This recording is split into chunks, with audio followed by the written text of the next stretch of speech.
नमस्कार दोस्तों, आज हम एक ऐसे टॉपिक के बारे में बात करेंगे जो आजकल हर नए स्मार्टफोन में सुनने को मिल रहा है। ई सिम। आखिर ये ई सिम होता क्या है, ये नॉर्मल सिम कार्ड से कैसे अलग है और क्या आपको भी अपना सिम ई सिम में कन्वर्ट करना चाहिए? चलिए दोस्तों, पूरे डिटेल्स में स्टेप बाय स्टेप इसी वीडियो में सिंपल भाषा में समझते हैं। सबसे पहले दोस्तों, सिम कार्ड क्या है वो समझते हैं।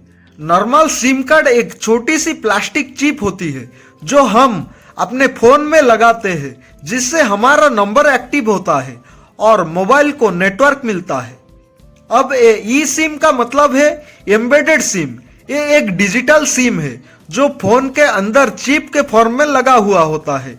मतलब आपको फिजिकल प्लास्टिक सिम कार्ड लगाने की जरूरत ही नहीं होती है। जब आपको न्यू सिम चाहिए या नंबर एक्टिवेट करना है तो कंपनी आपको एक क्यूआर कोड या एक्टिवेशन कोड देती है। आपको फोन में स्कैन करते ही सिम डायरेक्ट फोन के अंदर एक्टिवेट हो जाता है। तो सिंपल भाषा में ई सिम एक डिजिटल सिम कार्ड है जो फोन के अंदर बिल्ट इन होता है। अब सवाल आता है कि नॉर्मल सिम और ई सिम में फर्क क्या होता है। नॉर्मल सिम एक प्लास्टिक कार्ड है जिसे आपको फिजिकली फोन में डालना पड़ता है और ई सिम में आपको कुछ भी डालने की जरूरत नहीं, नेटवर्क डायरेक्ट फोन के अंदर एक्टिवेट हो जाता है। और नॉर्मल सिम निकाल के दूसरे फोन में डाल सकते हो, लेकिन ई सिम एक फोन में ही रहता है। अगर चेंज करना है तो नया क्यूआर कोड स्कैन करना पड़ता है। तो दोनों का काम सेम है, नेटवर्क देना, बस प्रोसेस अलग अलग होता है। अब दोस्तों बात करते हैं कि ई सिम कार्ड का फायदा क्या है। इसी ई सिम कार्ड का फायदा की बात करें तो फिजिकल सिम कार्ड की कोई जरूरत ही नहीं। फोन में सिम स्लॉट की टेंशन खत्म और डुअल सिम इजी हो जाता है। एक ई सिम और एक नॉर्मल सिम एक साथ यूज कर सकते हो और ट्रैवल्स की टाइम इजी हो जाता है। अगर आप फॉरेन कंट्री जाते हो तो वहां का सिम लेने की कोई जरूरत ही नहीं। सिर्फ एक क्यूआर कोड से सोशल नेटवर्क जो लोकल नेटवर्क है उसको एक्टिवेट कर सकते हो। और सिक्योरिटी ज्यादा, अगर फोन खो भी जाए तो सिम कार्ड चुरा कर यूज नहीं कर सकते क्योंकि वो फोन के अंदर चिप में डाला होता है। दोस्तों ये थी ई सिम कार्ड की फायदा के बारे में। अब बात करते हैं आइए इसी ई सिम कार्ड की नुकसान के बारे में। जैसे हर चीजों का एक फायदा होता है और एक नुकसान होता है, ऐसे इसी ई सिम कार्ड के नुकसान की बात करें तो हर फोन में सपोर्ट नहीं करता है। सिर्फ नए फ्लैगशिप लेवल का फोन्स में ही ई सिम कार्ड का ऑप्शन आता है और फोन चेंज करना थोड़ा मुश्किल होता है।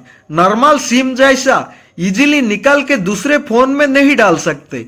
नए फोन में क्यूआर कोड फिर से लेना पड़ता है और नेटवर्क स्विच करना टाइम लगता है। कंपनी का प्रोसेस कंप्लीट करना पड़ता है।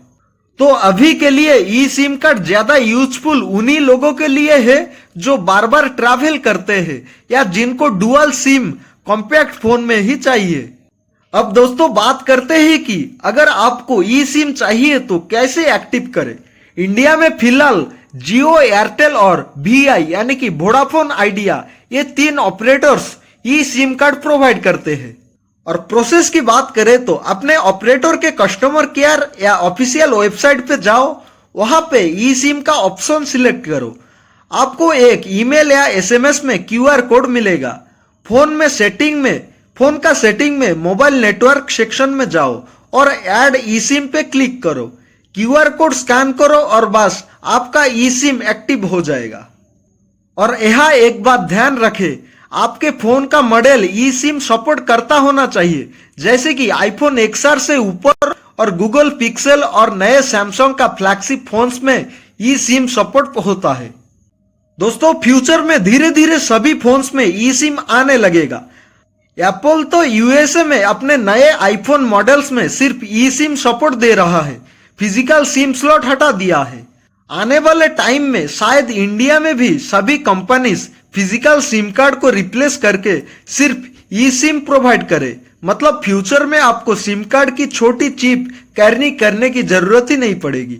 छोटी सिम का कोई जरूरत ही नहीं पड़ेगी आपको। सब कुछ डिजिटल हो जाएगा। मतलब ई सिम आपका फोन भी सपोर्ट करेगा। तो दोस्तों आज आपने समझा कि ई सिम क्या होता है, कैसे काम करता है उसके फायदे और उसके नुकसान क्या क्या है और उसको एक्टिव कैसे करें। आपको क्या लगता है, ई सिम बेटर है या नॉर्मल सिम बेटर है? अपना ओपिनियन कमेंट सेक्शन में जरूर बताइए।